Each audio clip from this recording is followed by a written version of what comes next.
का स्वागत है। यह प्लेटफॉर्म पूरी तरह से गांव और किसानों के लिए समर्पित है, इसीलिए हम आपके सहयोग की अपेक्षा करते हैं। आज हम मुजफ्फरनगर के बरवाला गांव में पहुंचे हैं, जहां योगेश बालियान जो कि किसान है और वो नेचुरल फार्मिंग करते हैं। इनसे जानेंगे कि नेचुरल फार्मिंग करने के लिए हमें किन किन चीज़ों की ज़रूरत पड़ती है और नेचुरल फार्मिंग की शुरुआत हम कैसे कर सकते हैं। आइए चलते हैं, आपको खेती दिखाते हैं, नेचुरल फार्मिंग कैसे करते हैं।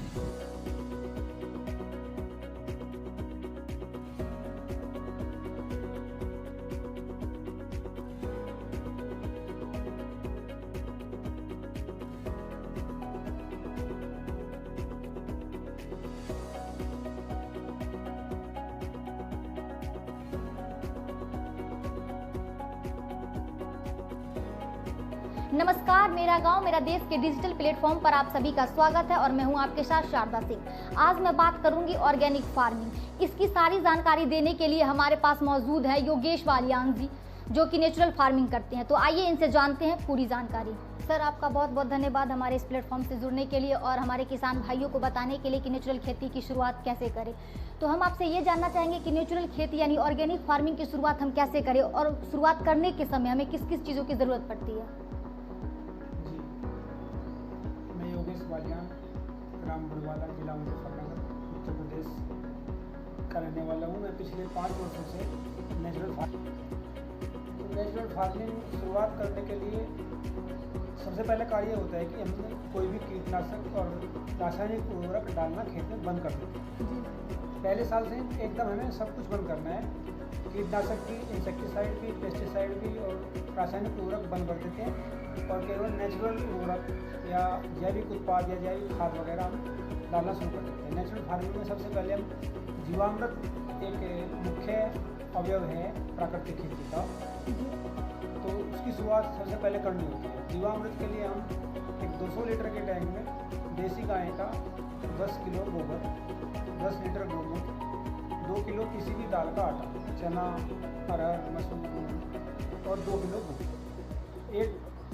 एक मुट्ठी मिट्टी या 250 ग्राम मिट्टी किसी पुराने पेड़ की जहाँ पर कभी 10-15 साल से या कभी भी कीटनाशक या उर्वरक का इस्तेमाल ना किया जाए, जो जीवाणुयुक्त मिट्टी होती है।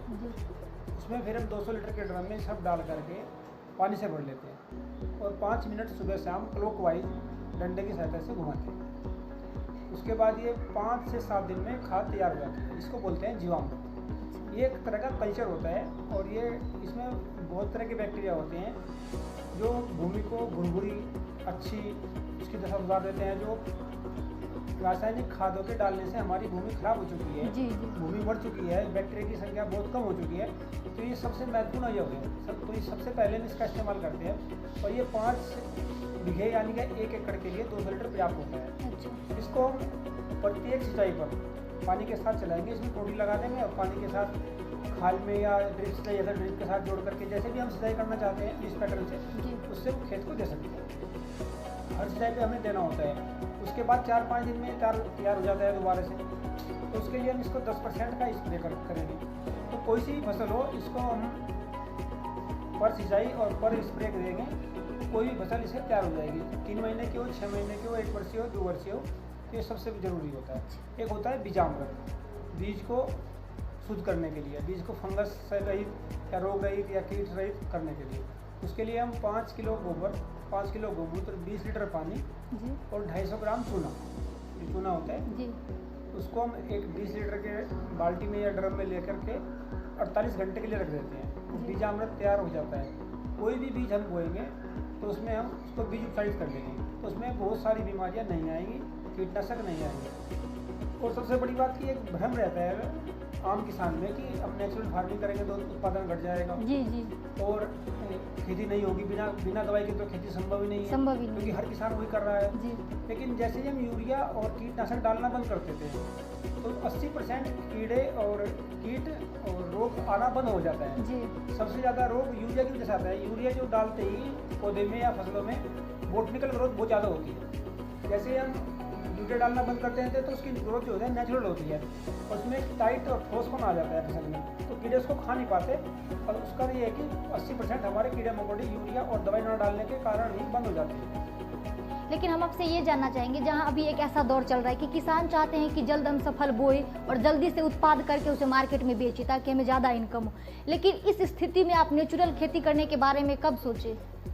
मैं पिछले 5 वर्षों से खेती कर रहा हूँ। 5 वर्ष पहले हमारी माताजी काफ़ी दिनों से बीमार थी, 10 वर्ष पहले।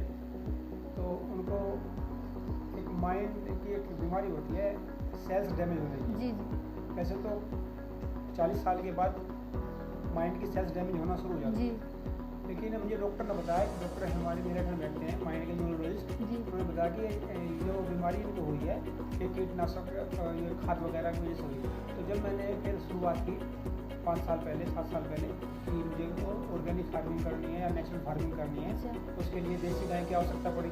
मुझे 1 साल तो मुझे देसी गाय ढूंढने में लग गया, तो उसके मैंने भी 5 साल से खेती की। हम आपसे ये जानना चाहेंगे कि मतलब जो किसान अभी भी नेचुरल फार्मिंग करने से डरते हैं कि अगर हम शुरुआत कर रहे हैं तो वहाँ पे पता नहीं नुकसान हो जाएगा, जहाँ पे इतने कीटनाशकों उर्वरक की मतलब खेती करना चाहते हैं, तो इस बारे में आप क्या बताना चाहेंगे? इस बारे में बात यह है कि नेचुरल फार्मिंग करने में कोई समस्या नहीं है, एकदम शुरुआत से अच्छा उत्पादन, एक एवरेज उत्पादन दे है। जैसे हम रासायनिक खाद और दवाई से तो हम उत्पादन काफ़ी ज़्यादा ले लेते हैं, लेकिन नेचुरल फार्मिंग में एक एवरेज उत्पादन आता है, सामान्य उत्पादन, क्योंकि उसमें भारी अभी इतने ग्रोथ प्रमोटर वगैरह नहीं डालते। तो उसके बाद ऑर्गेनिक प्राकृतिक किसान को अपने उत्पाद बेचने में दिक्कत आती है, क्योंकि उसको बाजार कहीं उपलब्ध नहीं है, सरकार की तरफ से कोई बाजार उपलब्ध नहीं है, कहीं पे कोई ऐसा सिस्टम नहीं है सरकार द्वारा कि प्राकृतिक किसान का उत्पाद बिक सके। तो इसलिए इसमें सबसे बड़ी समस्या आती है उत्पाद को बेचने में, और ये प्राकृतिक किसानों को खुद ही करना पड़ता है। उनको 3 साल लगे मार्केट बनाने में। अब ये स्थिति है कि 2 साल से मेरा उत्पाद सारा बिक रहा है। इस साल मेरा सारा गुड़, शक्कर, सिरका, खांड सब बिक रहा है, मेरे पास कुछ नहीं बचा। अभी भी फोन आते हैं कि आपके पास गुड़ है क्या, तो नहीं है। लेकिन शुरू में 2-3 साल ये दिक्कत आती है। तो इस बारे में तो सरकार कुछ कदम उठा रही है। कुछ मेरी भी गुजारिश है कि ऐसा कोई सरकार सिस्टम बनाए कि प्राकृतिक किसान को पहले वर्ष से ही अच्छा फायदा होना शुरू हो। तो जब आपने नेचुरल खेती करना शुरुआत किया तो आपको किन किन चुनौतियों का सामना करना पड़ा? सबसे पहली चुनौती तो ये थी, थोड़ा उत्पादन घटता है। तो सामान्य उत्पादन रहता है कि तो एक तो समस्या ये है। थोड़ा दूसरी समस्या ये है कि मुख्य समस्या है कि ये उत्पाद बेचने की समस्या आती है। अब खुद का काम खुद डेवलप करने में मार्केट तो समय लगता है। मुझे 3 साल लगे खुद का मार्केट डेवलप करने में। आज मेरे पास मार्केट है और मेरे से 100 परिवार जुड़े हुए हैं। तो मेरे से गुड़, शक्कर, खांड, सिरका, मूंग दाल वगैरह। तो लगभग आप नेचुरल खेती जो कर रहे हैं तो कितने एकड़ में आप करते हैं वो खेती? मैं 4 एकड़ में कर रहा हूँ। अच्छा। और मेरा सारा उत्पाद अब बिक जाता है। मेरे पास कुछ विशेष नहीं बचता। अच्छा। अपने घर के लिए रखना के। तो आप उन किसानों को क्या बताना चाहेंगे जो नेचुरल खेती के बारे में सोच रहे हैं लेकिन कर नहीं पा रहे हैं और वो शुरुआत करेंगे? मैं उनसे कहना चाहूँगा कि वो शुरुआत में थोड़े से एरिया से शुरू करें, 1 एकड़ से शुरू करें। उसको देखें, समझे, तो उसमें कोई ज़्यादा दिक्कत नहीं आएगी। ज़्यादा बड़े में एरिया में शुरू कर दिया, कोई नुकसान हो गया तो किसान की हालत ऐसी नहीं है कि वो नुकसान झेल सके। तो इसलिए मैं चाहूँगा कि किसान आधा एकड़ 1 एकड़ से शुरुआत करे और अच्छी तरह अपनी मार्केट डेवलप करे, और आगे हो सकता है कि सरकार को इस तरफ भी ध्यान दे। अच्छा, लेकिन नेचुरल खेती जब हम करते हैं तो क्या वैसे जो उर्वरक और कीटनाशक दवाइयों के साथ जो हम फसल उगाते हैं उसमें और नेचुरल खेती में ऐसा कौन सा फसल बोए जो ज़्यादा मार्केट में बिके? फसल तो देसी बीज बोएंगे। जैसे कि आप सब जानते हैं कि आप सलाद में खीरा खाते हैं जी। तो एक हाइब्रिड खीरा होता है, देसी खीरा होता है। तो देसी खीरा सब पसंद करते हैं, उसे ही खाते हैं। जब वो नहीं मिलता हाइब्रिड खाते हैं, हाइब्रिड में स्वाद नहीं आता। तो जो हाइब्रिड बीज है वो खाने योग्य नहीं है, इसलिए मैं चाहूँगा देसी ही बीज खाना चाहिए।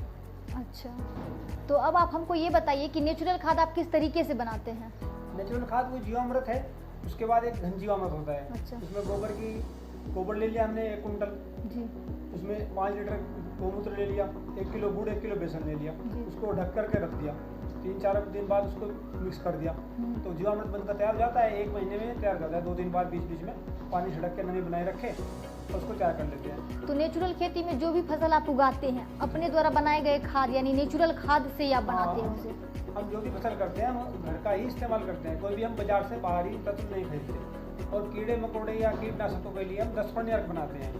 10 अर्क का मतलब है कि हम आसपास में जो भी हमारे पेड़ पौधे होते हैं 10 तरह के पौधों के पत्ते ले लिए 2-2 किलो। आम, अमरूद, नीम, पपीता, अरण, जो भी हमारे पास आसपास पेड़ है, बेल, शीशम, जो भी 10 तरह के पत्ते ले लिए। उसमें 1 किलो हमने हल्दी ले ली, 1 किलो मिर्च ले ली, 1 किलो अदरक ले लिया, 1 किलो लहसुन ले लिया, 1 किलो तम्बाकू ले लिया और 50 ग्राम हींग ले लिया। इन सबको डाल करके एक 200 लीटर के ड्रम में 10 लीटर गौमूत्र ले लिया, 5 किलो गोबर ले लिया। इसको पानी में डालें, इसे 40 दिन तक हम रखते हैं। 40 दिन बाद ये सुबह शाम इसको घुमाते हैं। 40 दिन बाद ये 10 अर्क तैयार हो जाता है। अच्छा। इस पर किसी भी कीटनाशक चाहिए ये बिल्कुल एकदम बढ़िया कार्य करता है। ये 99% कीड़े मकोड़ों को फसलों से रक्षा करता है। यानी जैविक खेती और नेचुरल खेती में क्या अंतर है और कितना अंतर है? नेचुरल फार्मिंग और ऑर्गेनिक फार्मिंग में अंतर ये है कि जो बाजार से सामान मिलता है उस पर हमें ये नहीं होता कि बाजार में क्या मिल रहा है, दुकान पर अच्छा है बुरा है, उसमें कीटनाशक कितना है, उसका कोई स्टैंडर्ड नहीं। आज तक अभी भी लेबोरेटरी वगैरह नहीं है कि जैविक खाद ये जैविक है या नहीं है। तो बाजार से ला करके जो करते हैं वो उसको ऑर्गेनिक फार्मिंग बोलते हैं। और जो हम घर पर रह करके घर पे ही बनाकर तैयार सब खाद वगैरह उसको नेचुरल फार्मिंग है। अच्छा, तो जब से आपने नेचुरल खेती करना शुरू किया और आपको इतनी सफलता मिली तो आपको क्या क्या उपलब्धि मिला? मुझको जिला स्तर पर अवार्ड मिला मुजफ्फरनगर, मुझे स्टेट लेवल पर यूनिवर्सिटी लेवल पर अवार्ड मिला। और अभी 9 मार्च से 11 मार्च तक पूसा दिल्ली में एक प्रोग्राम था नेशनल अवार्ड का, हमें मुझे नेशनल अवार्ड से सम्मानित किया गया। तो आप नेचुरल खेती में पूरे तरीके से संलग्न हैं और आगे भी करते रहेंगे? हाँ बिल्कुल, मैं चाहूँगा कि सब किसान नेचुरल खेती करें, इसका ही भविष्य है। क्योंकि आप देखो कि 20 साल पहले डॉक्टर कितने थे, आज डॉक्टर कितने हैं? हर घर में कोई ना कोई बीमार है, ऐसा कोई घर नहीं है जहाँ पे कोई बीमार ना हो। और अब नेचुरल खेती अब शुरू कर लीजिए या 5 साल बाद करना ही पड़ेगा, क्योंकि बीमारी से बचना है तो इस तरफ आना ही पड़ेगा। जी। दलहन की अगर बात करें तो अगर आप मूंग बोते हो तो क्या क्या प्रक्रिया और कब तक वो तैयार हो जाती है, अगर इसके बारे में आप बता पाओ तो? मूंग की जो फसल है ये सबसे कम अवधि की फसल है, 60 से 65 दिन में तैयार हो जाती है। सबसे पहले हम नेचुरल खेती में बीज को बीजामृत से उत्साहित करते हैं, बीज को बो देते हैं और 10 दिन में बीज जम जाता है अच्छी तरह, 2 दिन पत्ती आ जाती है। 12वें दिन से हम इस पर स्प्रे करना शुरू करते हैं, क्योंकि नेचुरल फार्मिंग में कीड़े आने से पहले हमें स्प्रे वगैरह करना होता है। इसमें जीवामृत का स्प्रे, हर अगले हफ्ते 10 अर्क का स्प्रे, ऐसे हम इस पर 4 स्प्रे हम करते हैं। तो 60 दिन में फसल हमारी तैयार हो जाती है, 60 से 70 दिन के अंदर। अगर मौसम के अनुकूल कि बारिश होगी तो थोड़ा 1 हफ्ता ज़्यादा कम लग सकता है। और दूसरी तरफ हम जो रासायनिक खेती करते हैं उसमें कीड़े मकोड़ों के लिए कीटनाशक के 2-3 स्प्रे करने पड़ते हैं। और वो इतने महंगे कीटनाशक होते हैं, तो महंगे होते हैं, दूसरे इतने खतरनाक होते हैं कि उसमें लिखा होता है कि इसको स्प्रे करने से 30 दिन बाद या 60 दिन बाद हमें इसका इस्तेमाल नहीं करना। और वो उनके बीजों में अंदर घुस जाते हैं, वो बड़ा नुकसानदायक होता है। अच्छा। तो ये अंतर है कि प्राकृतिक खेती जो खाएगा मूंग होगी वो दाल स्वादिष्ट रहेगी, स्वास्थ्य के लिए अच्छी रहेगी। रासायनिक मूंग की जो खेती होती है उससे बीमार होंगे, फिर डॉक्टर के पास जाएंगे, पैसा उधर जाएगा। जी, बहुत बहुत धन्यवाद आपका कि आप हमारे चैनल के साथ जुड़ के और सारी जानकारी बताई कि ऑर्गेनिक खेती की शुरुआत कैसे करें या फिर नेचुरल फार्मिंग की शुरुआत कैसे करें। इससे किसान डरे नहीं, क्योंकि कोई भी चीज़ शुरुआत करने में थोड़ी सी कठिनाइयों का सामना करना पड़ता है, लेकिन धीरे धीरे बाद में उसमें सुधार हो जाता है। ऐसी ही अन्य योजनाओं और खेती किसानी से संबंधित जानकारी वाली वीडियो को देखने के लिए हमारे फेसबुक, इंस्टाग्राम और ट्विटर हैंडल को लाइक करें और हमारी हर वीडियो को अपना प्यार दें। जय जवान जय किसान।